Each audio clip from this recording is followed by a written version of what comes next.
حضرت سلیمان فارسی رضی اللہ تعالیٰ عنہ کیا امین ہے، کیا امانتدار ہے۔ حضرت سلیمان فارسی رضی اللہ تعالیٰ عنہ درخت پر چڑھے ہوئے ہیں اور کھجوریں اتار رہے ہیں اور اللہ کے پیغمبر کی تلاش میں ہیں۔ وہ کوئی پیغمبر ہے، واقعہ مختصر کروں گا۔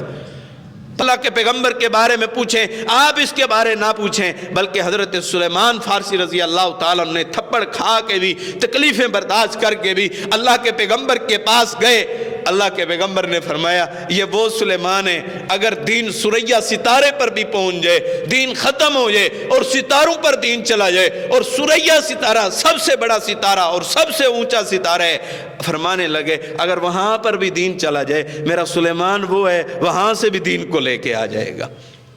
یہ ہے اتباع، یہ ہے فرما برداری۔ چھوڑیں اپنے اماموں کی باتوں کو، چھوڑیں اپنے پیروں اور گدی نشینوں کی باتوں کو، آئیں اللہ کے قرآن کی طرف آ جائیں، آئیں اللہ کے پیغمبر کے فرمان کی طرف، قال رسول اللہ صلی اللہ علیہ وسلم کی طرف آ جائیں۔